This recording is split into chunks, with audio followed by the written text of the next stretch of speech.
Olá, gente, tudo bem?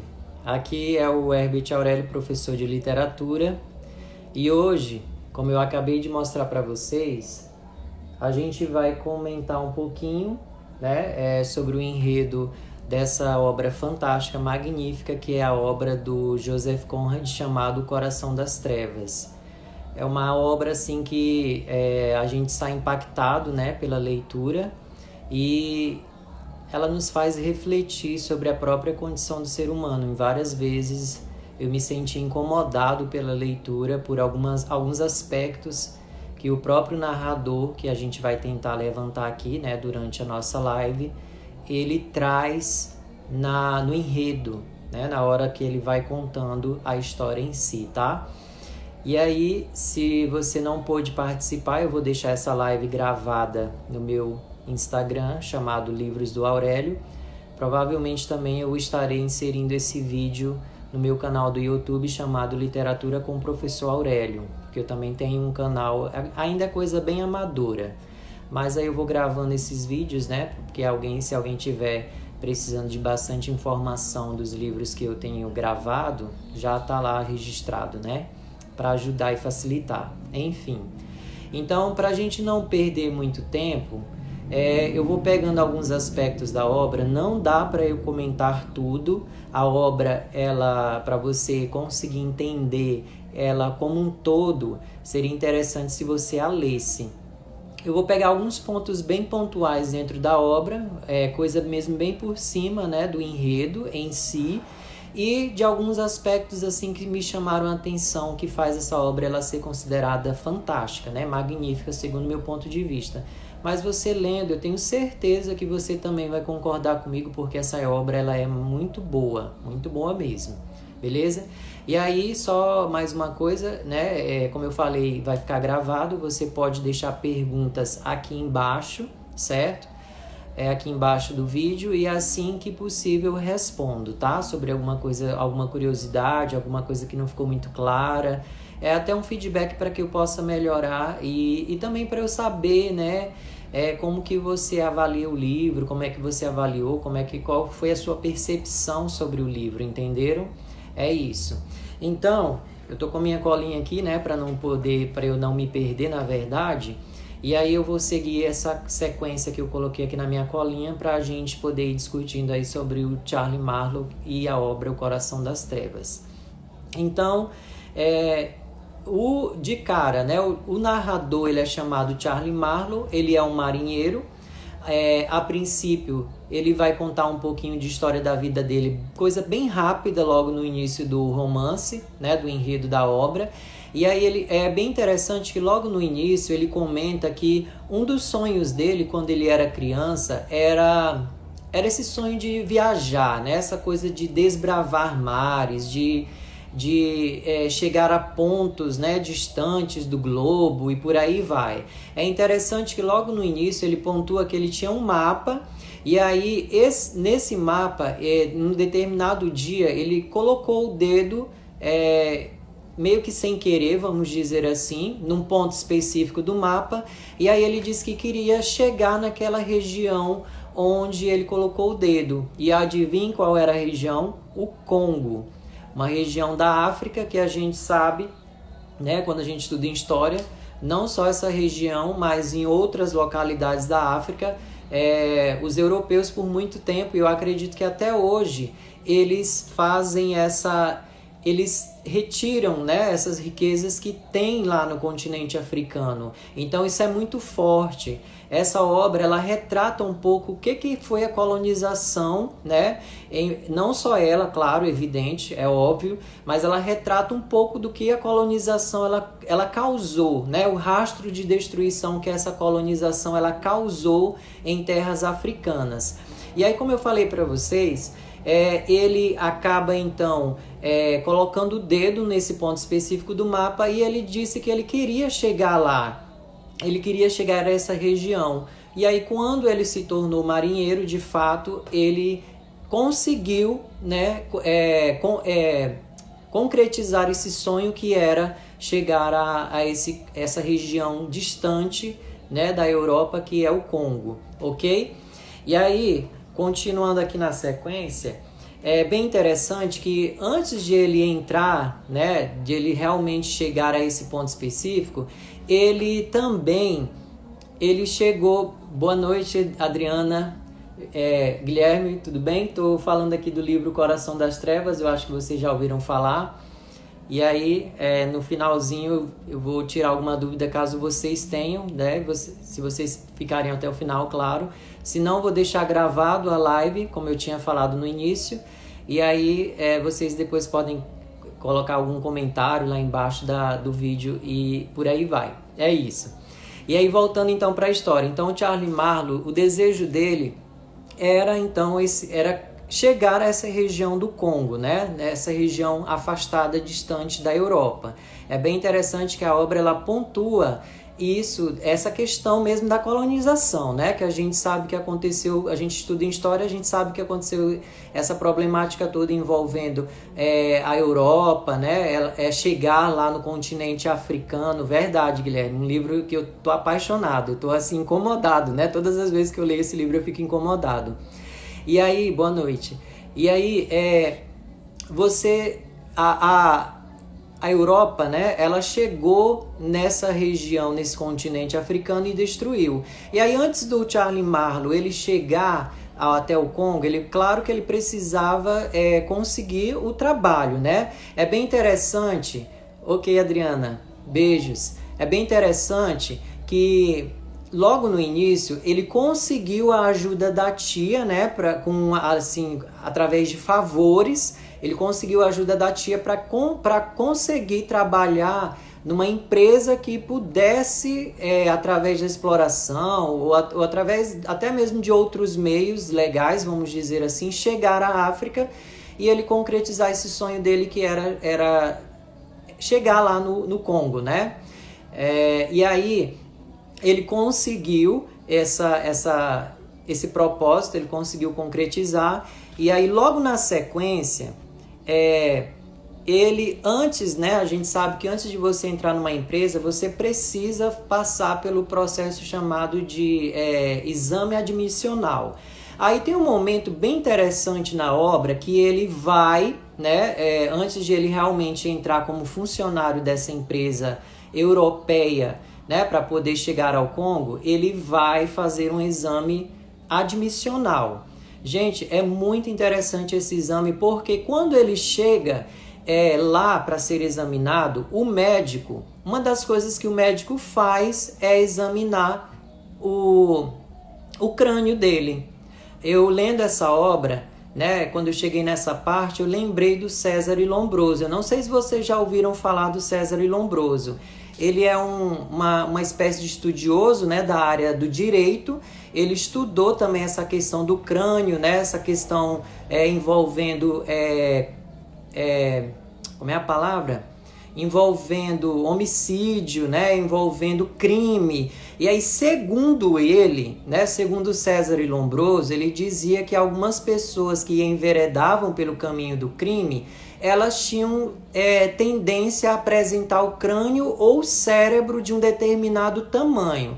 Eu, particularmente, eu não concordo muito com a teoria dele, né? Mas cada um tem os seus pontos de vista, as suas opiniões. Mas aí, né, trazendo aqui para a realidade do livro, onde que eu quero chegar? O médico, ele acaba examinando o crânio do Charlie Marlowe, que é para entender por que ele queria chegar nessa região da África. E é claro, né, gente, como eu falei no início da obra, você tinha que ler para você pegar outros detalhes que são mencionados. Na live aqui não dá para eu explorar tudo, certo? Então eu vou explorar aquilo que me chamou muito a atenção e aquilo que é bem pontual dentro da obra, que faz a gente pensar um pouquinho sobre o próprio comportamento do ser humano. E aí então ele é examinado por esse médico, né? Porque segundo o enredo, né? Fica muito, às vezes claro e às vezes nas entrelinhas do enredo, fica evidente que uma pessoa que ela quisesse chegar à África ou a alguma região da África específica, ela era louca, no mínimo ela era louca. É mais ou menos essa ideia que fica evidente ali no enredo, né? Nas entrelinhas. E aí, como eu falei para vocês, eu trouxe a ideia lá do César e Lombroso, porque eu lembrei, né? Quando a gente vai lendo essas coisas, a gente vai lembrando de coisas que a gente vê na universidade, ou mesmo quando às vezes a gente está lendo alguma coisa, né? Algum artigo científico, e acaba a gente se deparando com essas informações, tá? E o interessante é que no César e Lombroso, né? Segundo ele, o crânio quando uma pessoa apresentava esse crânio de um determinado tamanho e o cérebro de um determinado tamanho, essa pessoa ela tinha tendência a um determinado crime, segundo ele, né? Eu particularmente, como eu já afirmei e reitero, eu não sou muito partidário das ideias do César e Lombroso. E aí é mais ou menos como se fosse a mesma ideia. O médico examina a cabeça do Charlie Marlow para entender como é que um cidadão europeu, branco, né, ele tem essa intenção, esse desejo de ir para a África. E aí eu deixei de informar uma observação bem valiosa para a gente também entender por que ele faz esse exame. É porque logo a seguir, eu vou ter que já puxar uma informação que eu daria só depois. O livro em si, ele vai falar sobre a colonização da África. E o interessante é que ele vai problematizar essa questão de ser civilizado ou não ser civilizado e ser bárbaro. E aí é interessante que a Europa, em muitos momentos, ela é vista como civilizada no enredo da obra, mas quando ela chega lá na África, ela mata, ela rouba, ela tira o dinheiro, né? Ela tira as riquezas, os bens dos africanos, no caso, né? No caso o marfim, mais especificamente, que é o que a obra ela apresenta. E aí fica a pergunta, quem realmente é bárbaro? Quem é realmente selvagem? Quem é realmente civilizado? Em vários momentos, quando eu li essa obra, eu fiquei com essa pergunta na cabeça. Por quê? Porque a Europa chega lá dizendo, né, que vai civilizar, que vai levar a luz para os africanos, e quando a gente lê o enredo da obra, ou até mesmo pega a história, né, como eu afirmei no início da live, a gente percebe que os europeus, eles praticamente massacraram, mataram, destruíram povos, etnias, e tudo por causa de quê? Dinheiro, né? O capitalismo, muitas das vezes, ele fala mais alto. E aí é esse o ponto-chave também da obra que gera esse comportamento e essas atitudes inaceitáveis dentro da obra que a gente também vai tratar um pouquinho mais à frente, embora eu já tenha dado uma prévia aí, tá? E aí, voltando aqui para minha cola, como eu falei para vocês, para não me perder, então depois que o Charlie Marlow ele vai para esse exame e o médico diz que ele tem, né, o cérebro de um determinado tamanho e tal, achava na verdade que ele era louco por querer ir para a África, o sexto sentido dele parece que se liga, né? Na verdade um pouquinho antes, e ele percebeu que alguma coisa de errado estava para acontecer ou estava acontecendo, né? Aquele ambiente é bem interessante porque na obra, quando ele vai narrando, ele vai mostrando que o ambiente é pesado, que o ambiente dá aquele tom assim de perigo, sabe? E aí quando ele vai e chega ao Congo, é que a ficha vai cair e ele vai entender por que ele já tinha sentido em terras europeias, o sexto sentido dele, na verdade, tinha denunciado para ele, né? Tinha meio que jogado uma lâmpada no pensamento dele, na reflexão dele, de que ele iria encontrar algo errado. E aí, como eu já até antecipei para vocês, o que realmente ele vai encontrar na África, né? No Congo, nessa região que ele desejava chegar e alcançar. Assassinato, né? Pilhagem, roubo, o capitalismo, né? Sendo levado às últimas consequências, pessoas sendo mortas, embora daqui a pouco eu vou até ler uns trechos para vocês entenderem melhor essa situação que eu acabei de pontuar aqui agora, tá?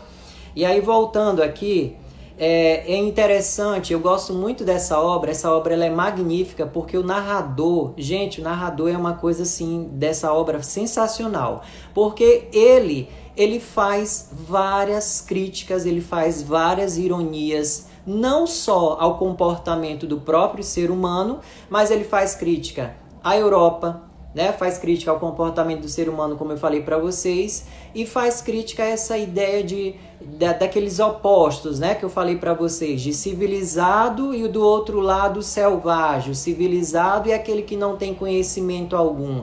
E ele vai pontuando isso, gente, do início do livro praticamente até o final. O Charlie Marlowe, esse narrador fantástico dessa obra, ele vai trazendo aquelas ironias, aquelas pontadas para dizer assim para o leitor, em vários momentos, né? Olha, o ser humano é isso aqui, o capitalismo faz isso aqui, né? O capitalismo destrói, o capitalismo faz o ser humano virar um monstro, um ser civilizado virar um monstro, e por aí vai. E aí, depois, né, que ele fez esse exame, aí ele vai de fato para o Congo. Aí é que o negócio começa a pegar, porque realmente a obra ela começa a ficar bem mais interessante, na verdade, não que antes não seja, quando ele chega ao Congo e que ele se depara com a realidade que ele vai encontrar lá na África, né? Que é a desumanização, a não civilização que, né, os europeus tinham prometido de levar para os africanos, eles não cumpriram, entre outras situações que mais à frente eu vou pontuar daqui a pouco, tá? Aí quando ele põe o pé no Congo, ele tem um choque de realidade, ele se depara com cenas de total abandono. Por quê? Antes de ele ir para a África, ele tinha tido contato, né, ele tinha tido contato com vários... como é que posso dizer? Vários discursos. Um deles era aquela ideia que eu comentei para vocês no início da live de civilização. A Europa, e também eu acho que vocês devem ter percebido isso quando a gente era estudante, estudava isso em história, né?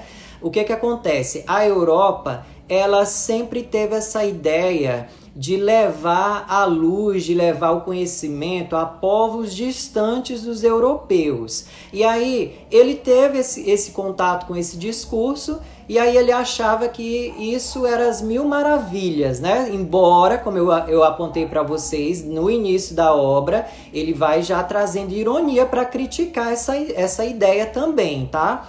E aí ele achava que a Europa ela era boazinha, né? Entre aspas, tinha realmente um desejo de levar, né, a civilização lá para os africanos e tal. Mas, gente, quando ele chega na África, como é que o pessoal fala no dia a dia?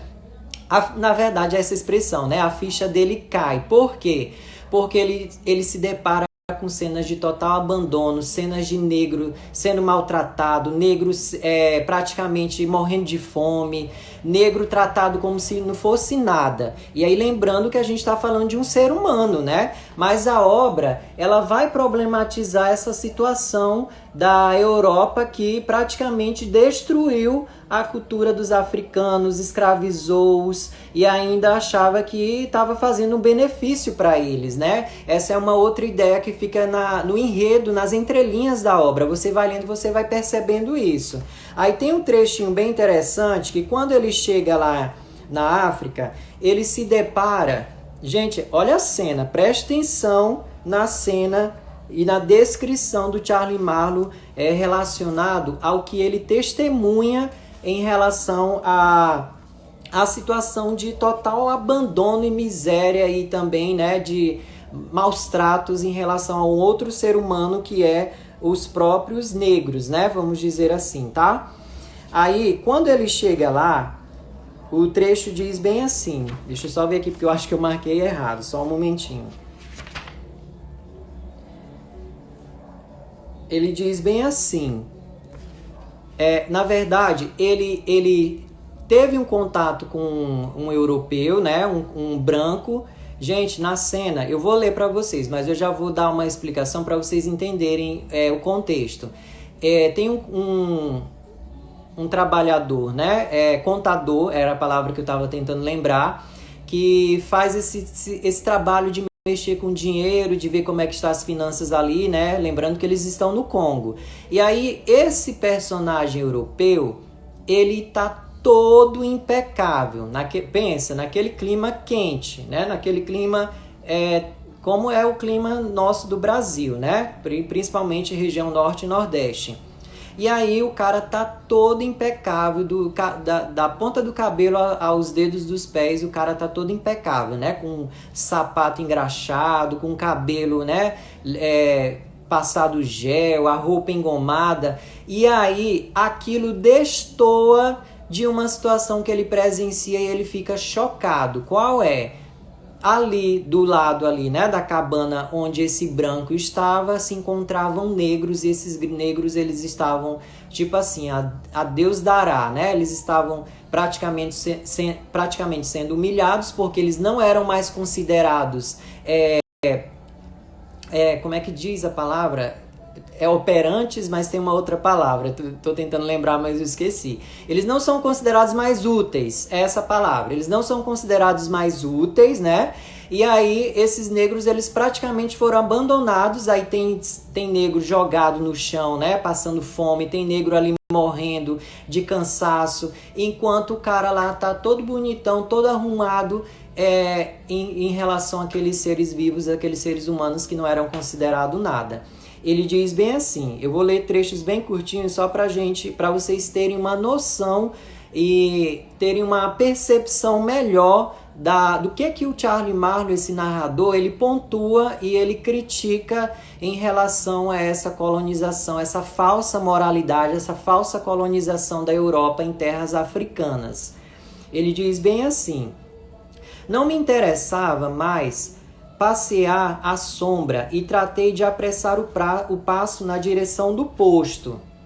Ao me aproximar das casas, topei com um homem trajado com tão insólita elegância que por um momento imaginei estar diante de uma visão. Ou seja, ele não acreditou, né, para quem não entendeu pela leitura, embora isso não esteja dito em palavras, esteja nas entrelinhas, mas você percebe. O quê? Ele não acreditou que aquele homem estava todo, né, paramentado, todo bem vestido, enquanto os negros ali estavam praticamente desolados, jogados no chão como se fossem animais, piores do que animais. Aí ele continua. Vi à minha frente um colarinho alto e engomado, punhos brancos, um paletó de alpaca fina, calças alvas, uma gravata imaculada e sapatos engraxados. Olha os detalhes. Ele dá toda a descrição para que o leitor caia a ficha do leitor e ele entenda. Gente, olha aqui como é que esse homem está vestido, é mais ou menos a ideia que ele passa, né? Olha como é que esse homem está vestido e olha como é que esses seres humanos eles estão sendo tratados aqui.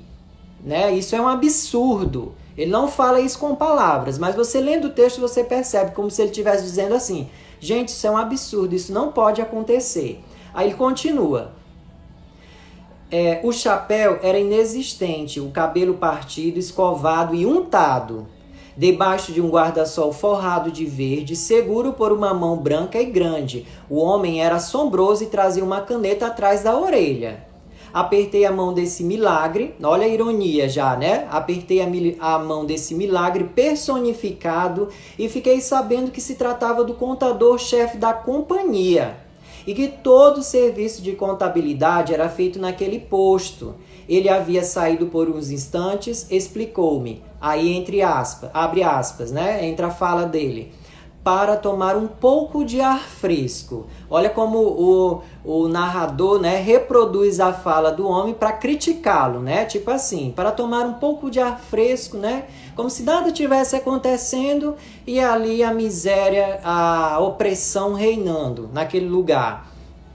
A expressão soou estupendamente desusada por sugerir uma vida sedentária. Olha a crítica. Sedentária e burocrática. Gente, para quem não entendeu, o Charlie Marlowe ele dá aquela pontada no capitalismo, né?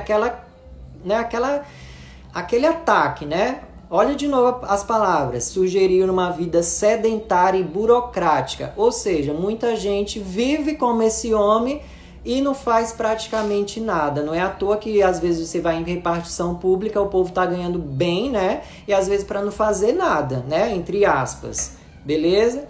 Eu não teria mencionado esse sujeito para vocês se não... Olha o detalhe que ele acrescenta. Se não fosse o fato de ter sido de seus lábios que ouvi pela primeira vez o nome do homem que está tão indissoluvelmente ligado às minhas lembranças dessa época.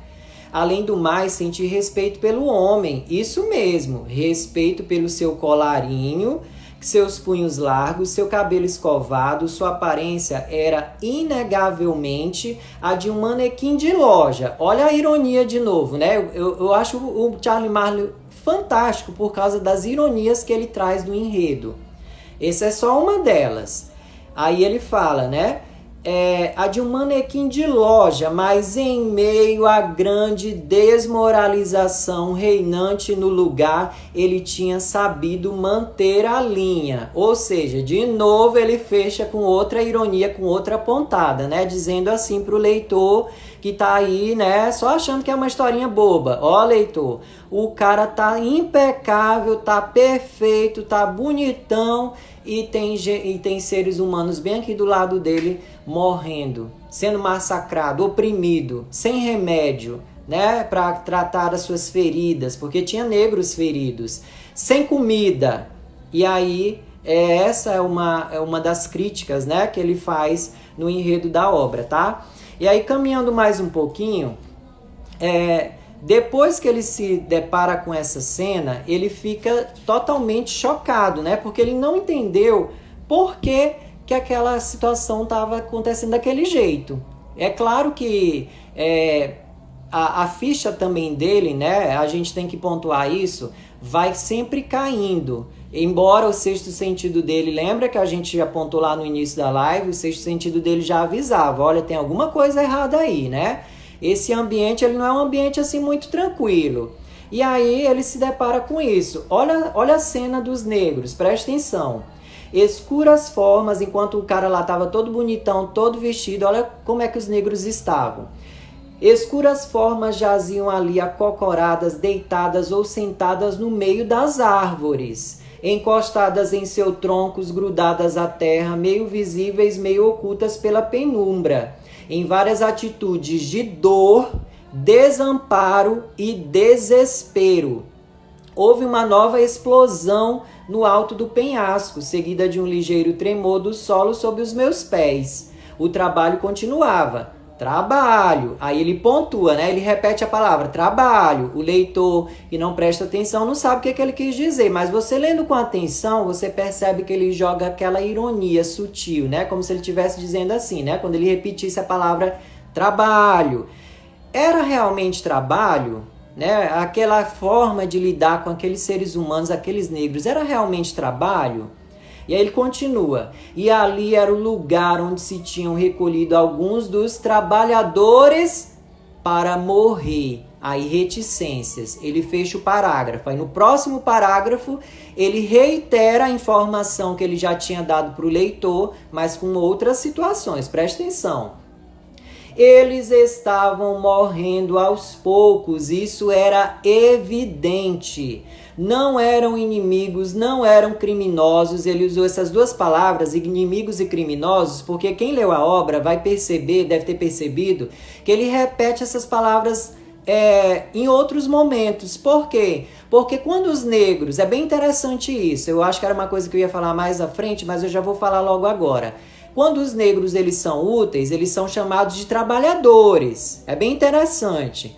Agora, quando eles já não dão, né, não tem mais aquela força para o trabalho, estão morrendo devido à exaustão, o cansaço, a opressão, aí a nomenclatura muda, o nome muda. Eles são chamados de criminosos, de ineficientes, de incapazes, né, usando as palavras inimigos, criminosos. Gente, cada detalhe que o Charlie Marlowe dá é um detalhe para criticar essa ação da empresa colonial, né, europeia em terras africanas. E aí lembra daquela informação que a gente problematizou lá no início? Eu tive essa percepção, né? Você lê o livro e você fica com aquela pergunta. Peraí, quem é realmente civilizado e quem é realmente o selvagem aqui? Será que são os negros? Né, que são os selvagens, e os europeus, eles são os bonzinhos, eles são considerados os civilizados, porque olha só o que os brancos, né, os europeus que estão no poder, olha o que eles estão fazendo, enquanto os negros, eles não têm nem como se defender. Aí fica essa pergunta, né, latente ali quando você vai lendo a obra. Em vários momentos eu me senti incomodado com isso, porque o livro, de uma certa forma, ele é um soco no estômago, né? Ele te incomoda por ele apresentar essa análise meio que impiedosa do que foi realmente a ação da empresa colonial na África. Aí ele continua. E agora, já nem seres terrenos eram, não passavam de negras sombras doentes e desnutridas, confusamente amontoadas naquela penumbra verde escuro, ou seja, jogado ali, né, no mato, trazidos de todos os recantos do litoral mediante contratos perfeitamente legais. Olha a ironia de novo. Perdidos no meio inóspito, comendo alimentos estranhos, eles acabavam por adoecer e se tornar improdutivos.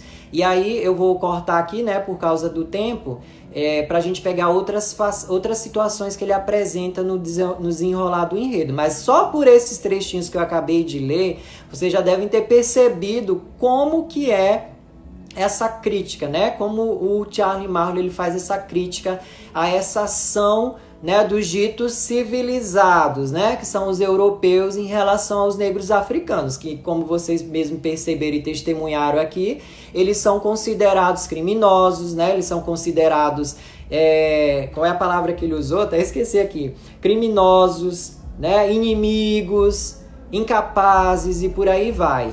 Depois que ele chega, que ele se depara com essa cena que o choca, aí é a primeira vez que ele ouve falar de um nome que vai marcar o enredo da narrativa todinha, né? Esse funcionário com quem ele teve contato, esse contador, pela primeira vez lança o nome Kurtz. Não esqueçam esse nome, porque esse nome é valioso, embora eu vou repetir e reiterá-lo aqui para vocês entenderem, tá?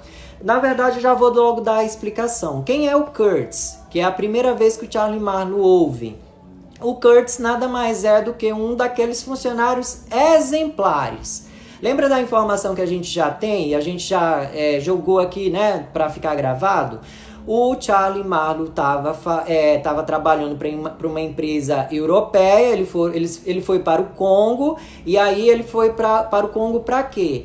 Para dar continuidade a esse trabalho de recolhimento do marfim, porque na época o marfim dava muito dinheiro na Europa. Com marfim se fazia tecla, né, tecla de piano, se faz, né, na verdade, que eu acho que ainda faz isso hoje. Tecla de piano, se faz dominó, entre outras situações. Aí ele vai para lá e aí é a primeira vez que ele se depara com esse nome, né, do melhor funcionário dessa empresa, que é o senhor Kurtz. O senhor Kurtz, ele é um homem que praticamente ele conseguiu, praticamente sozinho, presta atenção na informação valiosa que a gente vai discutir mais lá na frente, outras situações envolvendo essa informação que eu vou dar para vocês. O senhor Kurtz, praticamente, ele conseguiu sozinho enganar, né, uma tribo de negros praticamente selvagens, e aí ele fazia esses negros retirarem o marfim para ele escoava para a Europa e o nome do senhor Kurtz cresceu dentro da empresa. Por quê? Porque ele era o melhor funcionário, né? Ele dava lucros, o trabalho dele era rentável, né? Ele dava esse retorno financeiro para a empresa a qual ele estava trabalhando. E aí ele conseguiu, através da persuasão, provavelmente, não fica muito claro isso no enredo, através da persuasão e até da falsa amizade, nem entre aspas, sem aspas mesmo, né? Ele conseguiu, através da falsa amizade e da lábia, né? Porque na obra ele tem uma lábia muito grande, ele conseguiu conquistar esses negros para poder trabalhar para ele e retirar o marfim e ele escoar para a Europa. E aí, por causa disso, ele se tornou o melhor e o mais importante funcionário lá no Congo. E aí, o que acontece? O Charlie Marlowe, ele está num ponto específico abaixo do rio, né? Lembrando que nessa época não existiam cidades praticamente, não existiam ruas, os rios eram as ruas. E aí a forma de se movimentar, né, de trafegar eram pelos rios. Aí ele está num ponto muito baixo do rio, onde ele encontrou esse cidadão que nós acabamos de discutir, que era o contador. E aí o próximo destino dele é chegar até o senhor Kurtz, que é numa região muito de difícil acesso, né? Uma região muito distante. Tá aí também uma das razões do porquê que o título é chamado O Coração das Trevas. Por que o livro ele tem esse título Coração das Trevas? Um dos motivos é porque o Sr. Kurtz ele estava numa região muito de difícil acesso, muito complicada, e ele conseguia extrair esse marfim para a Europa. Esse é um dos motivos, tá? Se eu lembrar lá mais no final da live, eu explico para vocês qual é o outro motivo pelo qual o livro também é chamado Coração das Trevas. Se eu esquecer, vocês me lembrem aqui no chat, tá? Beleza?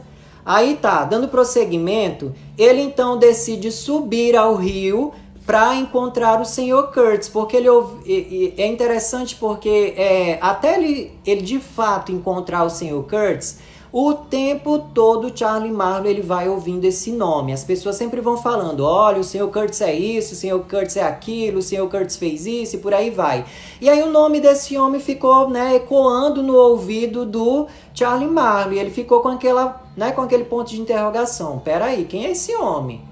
Que todo mundo tá falando, que ele fala bem, que não sei o que ele consegue convencer as pessoas, que quando ele fala, todo mundo fica calado. É mais ou menos isso que fica também, às vezes, até visível, né? Você lendo o enredo, você percebe isso na obra. E aí ele fica com esse ponto de interrogação na cabeça e essa voz ecoando no ouvido dele. E aí ele parte para encontrar o Sr. Kurtz, mas antecipando já uma informação para vocês, o que ele vai encontrar, né, até chegar lá não é coisa muito boa, né? Vocês já se depararam aí com algumas situações que eu já pontuei para vocês, tá? E aí tá. Então ele sobe, né, esse rio para poder encontrar essa figura importante, porque todo mundo falava do Sr. Kurtz, né, reitero. E aí ele percebe, né, ele vai percebendo, né, no trajeto, a ficha sempre vai caindo para ele, né, quando ele vai encontrando ali o comportamento, quando ele vê o comportamento do europeu em relação ao negro e vice-versa, até a natureza para o Charlie Marlowe, isso fica evidente na obra, né, quem leu deve ter percebido. A natureza parece que ela é uma inimiga, né? O Charlie Marlowe o tempo todo ele fica com medo, ele fica sempre com o olho, né, no timão lá, conduzindo a embarcação, porque ele era o chefe, né? Ele era o capitão, quase que eu não lembro aqui da palavra. Ele era o capitão e aí ele que era o responsável por conduzir a embarcação e cuidar daquelas vidas que estavam debaixo desse nome que ele carregava, né, capitão. E aí ele então sobe esse rio, mas o tempo todo ele fica, né, olhando para a natureza, olhando para aquelas águas, olhando para o que de fato às vezes poderia até estar escondido na natureza, que eram os negros, né? Porque para ele a natureza ela é algo vivo e algo amedrontador, algo que tira a paz dele, certo? Não esqueçam dessa informação que também ela é valiosa para a gente também entender por que o título é O Coração das Trevas. Tá aí também, na verdade, né? Esse é um outro motivo por que o título ele é considerado O Coração das Trevas, porque a natureza da África, essa natureza do Congo que ele vai detalhando, ela é inimiga, né? Ela é amedrontadora, certo? E aí, caminhando um pouquinho mais para a gente não se estender, quando ele sobe, né, esse rio e ele vai se deparando com outras situações, ele vai passando por outros postos, né, onde se encontra às vezes casas abandonadas, porque ou o europeu que estava ali já morreu ou ele já partiu, né, para a Europa e aí ficou aquele posto abandonado. São N situações que ele vai vivenciando. E aí o que acontece? Em todas elas a ficha do Charlie Marlowe vai sempre caindo e ele percebe que aquela empresa a qual ele se filiou para trabalhar como, né, um bom navegador, um bom capitão, ele percebeu que toda aquela fachada que aquela empresa tinha, tudo não passava de uma piada, né, de uma falcatrua. E ele não sabia onde é que ele tinha entrado. Quando ele entrou, que ele percebeu, aí, né, é claro que isso não fica muito claro no livro, mas você lendo com atenção, você percebe que o Charlie Marlowe, ele ficou, de uma certa forma, desesperada, de uma certa forma, desesperançoso, e de uma certa forma, tem uma outra palavra que eu estava lembrando aqui, muito preocupado, né, com tudo aquilo que ele estava vivenciando, porque ele nunca imaginava que ele iria encontrar aquelas cenas, né, aquelas situações, aqueles tipos de comportamento em que o europeu, que era chamado de civilizado, ele estava praticamente matando e massacrando um povo que eram os congoleses, os negros africanos, entre outras situações, né, envolvendo aí capitalismo, dinheiro, né. É isso que também tira a paz, né, vamos dizer assim, do Charlie Marlow, tá? E aí ele percebe que toda essa empreitada ela era uma piada. E aí, em um determinado ponto, antes de chegar de fato até o Sr. Kurtz, ele é atacado, né, por negros. Esses negros, como os índios aqui no Brasil, eles lançam algumas flechas. Essas flechas, né, elas conseguem alcançar a embarcação, mas o Charlie Marlow consegue sair com vida. Só um outro negro lá que estava na embarcação, que trabalhava para ele, né, como guia, esse negro morreu. Mas o Charlie Marlow, por ele tentar ali, né, se defender a sua vida, ele conseguiu sobreviver. E aí ele é atacado por esse grupo, né, de negros, né, selvagens, e ele ficou com aquilo, com aquela pergunta: por que eles estão fazendo isso? Mais à frente a gente vai descobrir. Na verdade, eu já vou logo trazer aqui para a gente ganhar tempo e a gente não se estender muito. O que acontece? O próprio Sr. Kurtz, ele tinha mandado os negros atacarem a embarcação. Lá na frente isso é revelado para o leitor. Por quê? Porque o Sr. Kurtz, ele não queria mais ir embora. O Sr. Kurtz tinha subido, né, o ego dele lá em cima, o orgulho dele estava lá em cima, a vaidade dele estava lá em cima. E aí, lembra da informação que a gente já jogou aqui?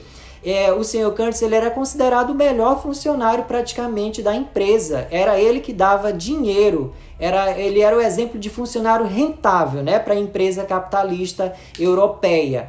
E aí, isso subiu a um certo ponto a cabeça dele, que ele não queria mais ir embora. E aí ele mandou esses negros atacarem a embarcação do Charlie Marlow, porque de uma certa forma ele ficou sabendo, né, que alguns europeus estavam se dirigindo ao posto em que ele se encontrava para poder resgatá-lo e levá-lo de volta para a Europa. E também um outro detalhe que a gente só vai descobrir depois, na leitura, né? Mas eu já vou trazer para a gente entender algumas outras situações que o Charlie Marlow vai apresentar. O Sr. Kurtz estava doente, praticamente já em vias de morrer, mas ele não queria se tratar, ele não queria voltar para a Europa. Por quê? Por causa do orgulho, por causa da vaidade, por causa desse dinheiro, desse nome que ele conseguiu fazer dentro da empresa. E aí, nas entrelinhas, essa é uma outra questão que é bem interessante. Só você lendo com atenção você percebe. O Charlie Marlow e o Joseph Conrad, o autor dessa obra, ele critica o capitalismo. Gente, o capitalismo, ele faz isso com o ser humano. Ele faz isso, ele tira a dignidade, né? Ele faz a pessoa viver muitas das vezes por poder, por dinheiro, por riqueza, que é o que acontece com o Sr. Kurtz. E depois ele acabou quebrando a cara, né? Porque ele morreu sozinho, doente, distante da noiva dele, que também aparece lá no final do romance, e sem nada, né? Uma outra situação que a gente vai puxar já. Já estamos quase terminando, beleza? E aí, o que acontece? O Sr. Kurtz, ele tinha conseguido se estabelecer como uma espécie de deus entre os negros, né? Porque ele conseguiu convencer, né, com certeza por métodos aí persuasivos, essa tribo que era selvagem a trabalhar para ele, retirando o marfim, escoando para a Europa, e o nome do Sr. Kurtz, né, vindo à tona como aquela pessoa principal da empresa que gera dinheiro, lucro, e por aí vai. E aí ele se tornou como um deus entre os negros para explorá-los, obviamente, né? A gente já sabe dessa informação, e não queria ir embora. Aí a sede por poder e dinheiro parece ter subido a sua cabeça. É bem interessante que lá no finalzinho do romance, em um determinado momento, né, quando o Charlie Marlow ele vai conversar com a noiva do Sr. Kurtz, ele revela uma observação que ele fez sobre esse comportamento do Sr. Kurtz, que se liga a essa informação que eu acabei de dar para vocês. Olha só o que ele fala, é um trechinho bem curto.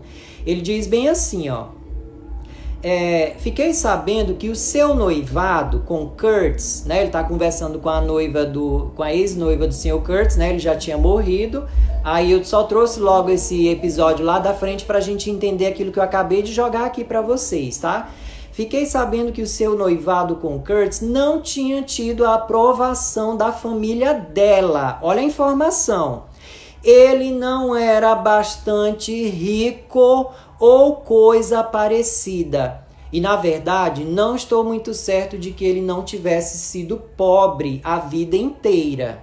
Pelas nossas conversas, eu tinha podido inferir que fora sua insatisfação com suas poucas posses que o fizera aventurar-se na selva. Então, ele revelou para o leitor que o Sr. Kurtz, ele não tinha adoecido, ele não tinha enlouquecido, ele não tinha, o ego dele, o orgulho dele não tinha crescido à toa. O Sr. Kurtz, isso cresceu nele porque ele, de uma certa forma, era pobre, ele precisava de dinheiro para poder casar e a família da moça, né, não queria o casamento dos dois porque o cara simplesmente era pobre. É uma informação valiosa que é dado só na frente para que o leitor entenda também por que o Sr. Kurtz chegou àquele nível, né, de loucura, de orgulho excessivo, de vaidade, né? Por que ele gostava daquele nome, né, sendo declarado, né, falado pelas pessoas? Porque ele realmente era o melhor funcionário e, né, dinheiro, que era o que ele buscava, ele estava conseguindo trazer, né, até para ele, de uma certa forma, que era o que ele precisava para o casamento, tá? E aí o que acontece?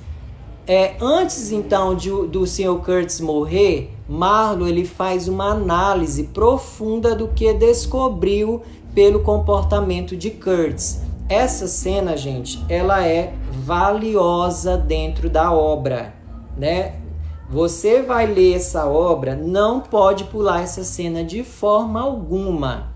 Olha só a informação valiosa, é um dos trechos que eu diria é um dos mais importantes da obra para você entender, né, toda essa relação do Sr. Marlowe, né, do capitalismo, da ideia, da falsa ideia de civilização. Ele diz bem assim: eu nunca tinha visto isso, Charlie Marlowe fazendo uma reflexão do Sr. Kurtz, que estava à beira da morte, e na sequência ele vai morrer. Presta atenção no que ele fala. Eu nunca tinha visto até então nada que se assemelhasse nem de longe à mudança que se operou nas suas feições. E espero não voltar a ver. Não é que isso me deixasse comovido. Deixou-me foi fascinado. Era como se um véu tivesse sido rompido. Ou seja, quando ele fala um véu se tivesse sido rompido, é como se a partir daquele momento de tudo aquilo que tanto Charlie Marlowe quanto o Sr. Kurtz tinham vivenciado, parece que uma luz maior brilhou e eles viram todo o contexto, tudo que estava por trás daquela relação Europa-África, né? A ideia de civilização contra a ideia dos selvagens. É mais ou menos isso, tá? Vi refletida naquele rosto de marfim, isso ele falando do Sr. Kurtz que estava moribundo, deitado numa maca, já morrendo. Uma expressão de sombrio orgulho. Lembra que eu falei agora há pouco? O Sr. Kurtz ele era orgulhoso. De impiedoso poder, de abjeto terror, de profunda e imensurável desesperança. Por que desesperança? Porque por todo o enredo você entende. O Sr. Kurtz, lembra que eu também já dei essa informação? Ele estava ali trabalhando, né, em prol de ter uma vida melhor, né? Só que ele estava morrendo e ele não vai conseguir concretizar o sonho dele, que era casar. Lembrando que a gente já pegou a informação lá da frente e a gente percebeu que ele não era tão bom de condição, né? Ele precisava de dinheiro para casar com a moça porque a família da moça tinha se oposto a esse casamento, né? Porque não era um casamento vantajoso. Olha outra crítica que o enredo, que a obra aponta. Casamento por interesse. As pessoas não podem nem casar mais por amor, porque tem que rolar dinheiro. O cara tem que ter dinheiro, a menina tem que ter dinheiro e por aí vai. Aí ele continua. Estaria ele revivendo a sua vida em todos os seus pormenores, com seus desejos, tentações e entregas, naquele momento supremo de total autoconhecimento? O Charlie Marlow não sabe, mas ele joga essa pergunta até para o leitor refletir. Tipo assim, como se ele estivesse falando e conversando conosco ao pé do ouvido. Olha, leitor, será se o Kurtz, nesse momento de agonia, será se ele não está tendo uma iluminação de todo esse horror, de toda essa falsidade que ele se meteu, né? De toda essa falcatrua, né? De toda essa mentira que ele viveu. Será se ele não chegou a essa verdade, não? Mas parece que ele tinha chegado, né, a essa verdade, porque olha o que vai acontecer na sequência. Ele soltou um grito sussurrado ao se defrontar com alguma imagem, alguma visão. Gritou 2 vezes. Um grito que não era mais do que um suspiro. O horror, o horror. Depois desse grito, o Sr. Kurtz, ele apaga, literalmente, né? Ele morre. Eu usei um eufemismo. Ele morre. Aí fica a pergunta, né? O que o Sr. Kurtz ele queria dizer com essas palavras? O horror, o horror. Você lendo com atenção, uma das possíveis respostas é... Isso é uma interpretação minha, tá? Eu já li a obra outras vezes, você quando lê mais de uma vez, você consegue perceber detalhes que você não via das outras vezes, né? Nas outras leituras mais superficiais, vamos dizer assim. Então, na minha visão, nas minhas leituras, né, uma possível resposta para esse grito de horror, o horror, é a seguinte: eu estou morrendo, eu batalhei por essa empresa, eu corri atrás de dinheiro, eu desgracei a minha vida e olha o que está acontecendo. Eu estou morrendo sem nada, sem casar, sem ter tido filhos e indo para o buraco cedo por causa da minha arrogância, por causa do meu orgulho, por causa da minha vaidade. Lembrando que o Sr. Kurtz ele era tudo isso e um pouco mais, né? Porque ele era considerado, como vocês já sabem, um dos melhores funcionários da empresa, né? O nome dele cresceu dentro dessa empresa, tá? E aí ele praticamente desapareceu e o Marlow, depois disso, claro, né? O Marlow o Marlow é um narrador assim fantástico, né? Porque do início ao fim da obra, esse narrador o tempo todo ele vai trazendo reflexão, ele vai trazendo crítica, ironia sobre, né, aquilo que eu falei logo lá no início, comportamento humano, né? Um ponto chave aí dentro do enredo, capitalismo, né? Essa busca por dinheiro, essa ideia errada de civilização que a Europa pregou, essa ideia errada de selvagem que talvez a Europa produziu sobre os negros e por aí vai, entre outras situações, tá? Eu só elenquei aqui algumas só para vocês terem uma visão do que o cara ele reflete, né, do início ao fim do livro, tá? E aí, para finalizar, é bem interessante que lá no finalzinho, né, quando o Marlow ele volta para a cidade, depois de ele ter vivenciado toda essa situação, né, de desconforto por entrar numa empreitada que se ele tivesse sabido antes, com certeza ele não entraria, tá? Isso fica evidente no enredo da obra. Ele só entrou porque ele não sabia. Mas você lendo com atenção, você percebe que ele não entraria naquela como é que uma expressão que o povo usa hoje, naquele saco furado, né? Vamos dizer assim, tá? Aí ele volta para a cidade, depois de ele ter, né, descoberto, dele ter tido contato com esses europeus ditos civilizados, né? Que na verdade não tinha nada de civilizado, entre outras situações que nós já falamos aqui, que eu não vou mais repetir para não se tornar repetitivo e cansativo.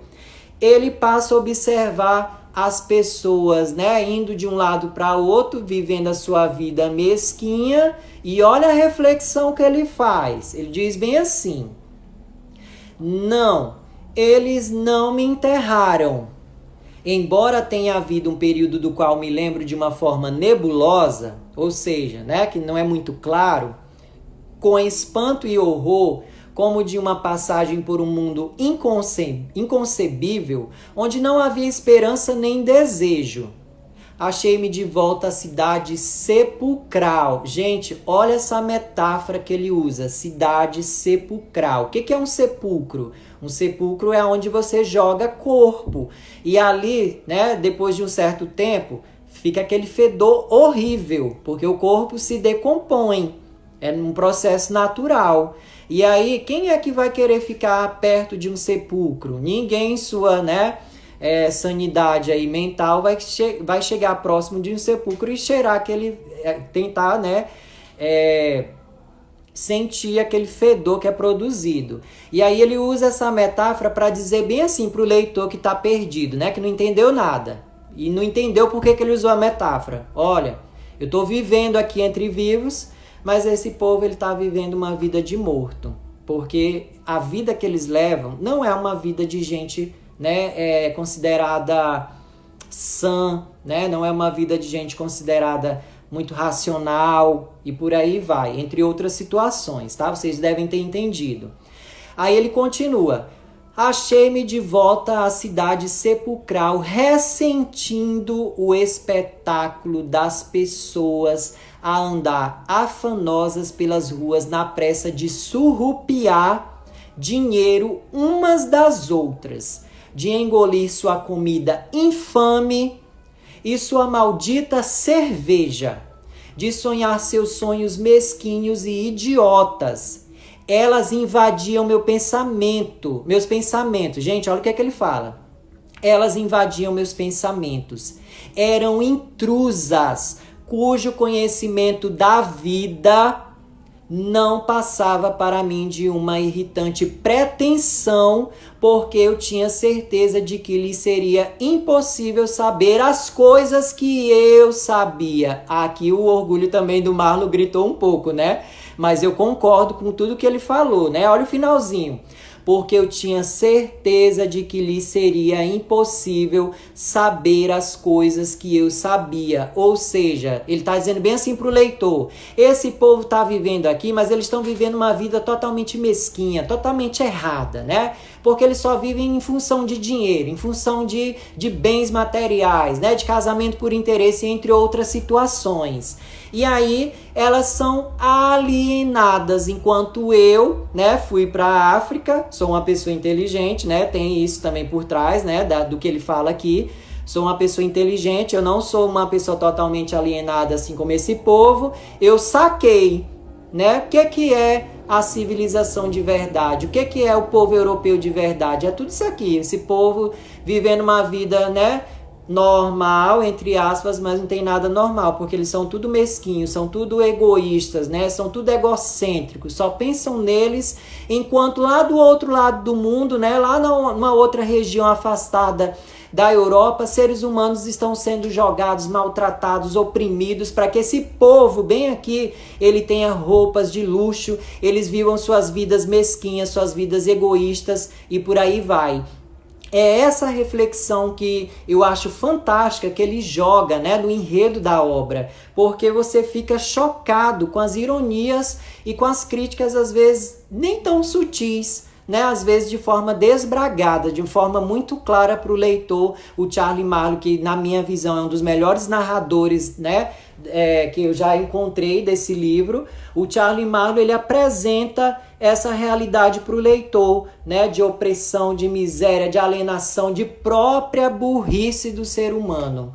E aí, praticamente, é isso que fica aí dessa obra que eu acho que é fantástica, do Joseph Conrad, chamado Coração das Trevas. Se vocês quiserem, né, comentar alguma coisa agora ou perguntar, façam aí rapidinho, se não, para eu poder finalizar e gravar aqui a live, para ficar registrado aí, para até eu mesmo eu vou assistir depois para revisar e reforçar aí o que eu disse, né, para ver se eu não disse alguma tolice, alguma coisa que não existe no enredo, enfim. E aí, alguma coisa, alguma observação, alguma lamúria, algum choro, alguma pergunta? Não? Então, espero que vocês tenham gostado. Eu decidi fazer essa live porque, né, a gente se depara com tanta coisa, né, imunda, né, nas redes sociais, tanto vídeo sem sentido, que eu decidi comentar esse livro, que é um livro que me incomoda, né? Um livro muito bom, um dos livros mais perfeitos que eu tenho aqui na minha biblioteca, né? O Joseph Conrad, agora ele ganhou meu coração, assim como outros escritores, né? Eu já até vou pedir... Obrigado, Ju. Obrigado, Juliana. Eu acho que eu vou até comprar os outros livros do Joseph Conrad, porque esse livro me impactou de uma forma tão grande que ele e outros, né, que eu tenho aqui na minha biblioteca pessoal, eu não sou mais o mesmo por causa desses livros. É isso, gente.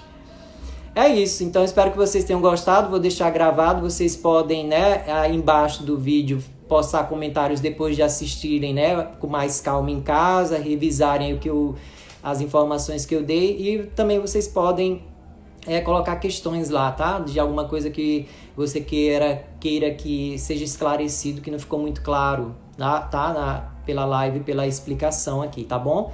É isso, espero que vocês tenham gostado e até mais. Espero em próximas lives aí de outros livros fantásticos que eu amo. Bye, bye!